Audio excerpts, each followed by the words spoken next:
താമരശ്ശേരി ഷഹബാസ് വധക്കേസിലെ കുറ്റാരോപിതരായ വിദ്യാർത്ഥികൾക്ക് ജാമ്യം അനുവദിച്ച ഹൈക്കോടതി വിധിക്കെതിരെ അപ്പീൽ നൽകാൻ ഷഹബാസിന്റെ പിതാവ് ഇക്ബാൽ ഒരാഴ്ചയ്ക്കകം അപ്പീൽ നൽകും. ജാമ്യം അനുവദിച്ചത് ജുവനൈൽ ജസ്റ്റിസ് നിയമനത്തിന്റെ ലംഘനമാണെന്ന് ഇക്ബാലിന്റെ അഡ്വക്കേറ്റ് പറഞ്ഞു.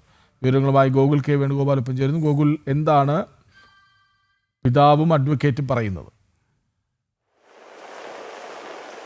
ഈ ഹൈക്കോടതി ജാമ്യം അനുവദിച്ചത് വേദനാജനകമാണെന്നായിരുന്നു കഴിഞ്ഞ ദിവസം ഷഹബാസിന്റെ പിതാവ് ഇക്ബാൽ പ്രതികരിച്ചത്. നേരത്തെ ജുവനൈൽ ജസ്റ്റിസ് ബോർഡും ഹൈക്കോടതി തന്നെയും ഇവരുടെ ജാമ്യ ഹർജി തള്ളിയിരുന്നു. ജാമ്യം നൽകാനാകില്ല എന്നൊരു നിലപാട് സ്വീകരിച്ചിരുന്നു. എന്നാൽ പിന്നീട് വീണ്ടും ഇവർ ഹൈക്കോടതിയെ സമീപിക്കുകയായിരുന്നു.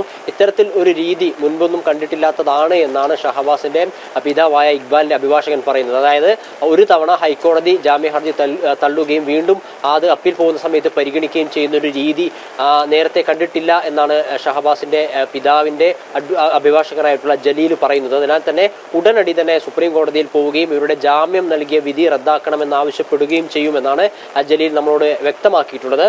കാരണം കേരളത്തിൽ നമ്മൾ കേട്ടിട്ടില്ലാത്ത രീതിയിലുള്ള ഒരു കൊലപാതകമാണ് നടന്നിട്ടുള്ളത്. ഈ കുട്ടികൾക്ക് അല്ലെങ്കിൽ കുറ്റാരോപിതരായ ആളുകൾക്ക് ക്രിമിനൽ പശ്ചാത്തലമുണ്ട്, ഇവരുടെ രക്ഷിതാക്കൾക്ക് ക്രിമിനൽ പശ്ചാത്തലമുണ്ട്.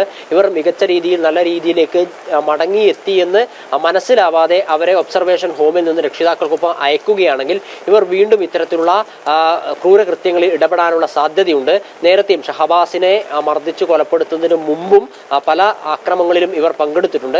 അതിനാൽ തന്നെ ഇവർ മികച്ച രീതിയിൽ അല്ലെങ്കിൽ നല്ല രീതിയിൽ ജീവിതത്തിലേക്ക് മടങ്ങി വന്നു എന്ന് ഉറപ്പാവുന്നതുവരെ അവർക്ക് ജാമ്യം നൽകാൻ പാടില്ല എന്നാണ് തങ്ങളുടെ നിലപാട് എന്നാണ് കഴിഞ്ഞ ദിവസം ഷഹബാസിന്റെ പിതാവ് പറഞ്ഞിട്ടുണ്ടായത്. അതിനാൽ തന്നെ സുപ്രീം കോടതിയെ സമീപിക്കാനാണ് ഇവരുടെ തീരുമാനം. ഒബ്സർവേഷൻ ഹോമിൽ തന്നെ ഇവർക്ക് തുടർ പഠനത്തിന് ആവശ്യമായിട്ടുള്ള സൗകര്യങ്ങൾ ഒരുക്കണം. നമുക്കറിയാം SSLC പരീക്ഷ ഉൾപ്പെടെ ഈ കുറ്റാരോപിതരായ 6 വിദ്യാർത്ഥികൾക്കും പരീക്ഷ എഴുതാനുള്ള സൗകര്യം ഒരുക്കിയിരുന്നത് ഒബ്സർവേഷൻ ഹോമിനകത്തായിരുന്നു. തുടർ പഠനത്തിനുള്ള സാധ്യതയും ഒബ്സർവേഷൻ ഹോമിനകത്ത് തന്നെയുണ്ട്. അതിനാൽ തന്നെ ഇവർ നല്ല രീതിയിലേക്ക്, അതായത് അക്രമവാസനയൊക്കെ വെടിഞ്ഞ് നല്ല രീതിയിലേക്ക് തിരിച്ചു വരുന്നു എന്ന് ഉറപ്പാവുന്നതുവരെ അവരുടെ തുടർ പഠനവും ഈ ഒബ്സർവേഷൻ ഹോമിൽ തന്നെ അയക്കണം. അതല്ല എങ്കിൽ ഇത്തരത്തിൽ കൊലപാതകം നടത്തിയ ആളുകളെ 100 ദിവസം ഒബ്സർവേഷൻ ഹോമിൽ പാർപ്പിച്ചതിന് ശേഷം ജാമ്യം നൽകി പുറത്തേക്ക് വിട്ടയക്കുകയാണെങ്കിൽ അത് സമൂഹത്തിന് തെറ്റായ സന്ദേശം നൽകും. അതിനാൽ ജാമ്യ ഹർജി പിൻവലിക്കണമെന്ന് ആവശ്യപ്പെട്ടുകൊണ്ട് സുപ്രീം കോടതിയെ ഉടനടി സമീപിക്കാനാണ് ഷഹബാസിന്റെ പിതാവിന്റെ തീരുമാനം. കൃഷ്ണരാജ്.